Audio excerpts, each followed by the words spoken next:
बिस्मिल्लाहिर्रहमानिर्रहीम। अस्सलाम वालेकुम। उर्दू के सबक नंबर 3 में आज हम पढ़ेंगे पे को अलिफ के साथ जोड़कर बनने वाले आसान अल्फाज। तो तैयार हैं बच्चों? देखिए ये है पे। पे को जब किसी भी हर्फ से मिलाते हैं तो उसको इस तरह से उसकी आधी शक्ल बनानी पड़ती है और फिर उसके नीचे लगते हैं 3 नुक्ते, क्योंकि पे के नुक्ते होते हैं नीचे। तो ये देखें, ये है पे को मिलाया अलिफ से और बन गया आधा पे और उसके साथ अलिफ, तो बन गया पा। जिस भी हर्फ को अलिफ से मिलाते हैं, अलिफ से जोड़ते हैं, उसकी आवाज़ हो जाती है लंबी, ऐसे पा पा। ये देखिए ये है पा के नीचे 3 नुक्ते। अब उसके साथ जो भी हर्फ आएगा उसकी आवाज़ को जोड़ते जाएंगे। पाप पाप। पढ़िए।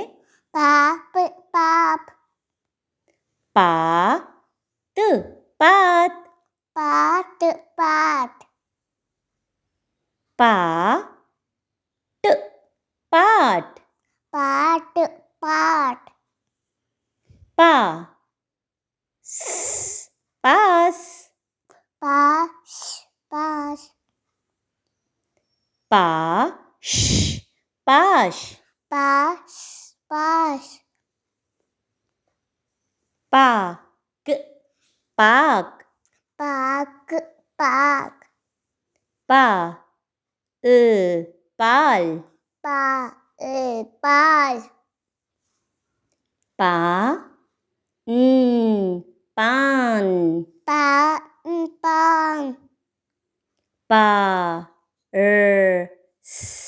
पारस पारस। पारस।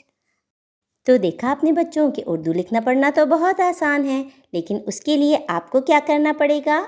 इन तमाम अल्फाज को बार बार पढ़ना है, तमाम अल्फाज का इमला लिखना है और तमाम अल्फाज को तोड़ और जोड़ कर लिखना है।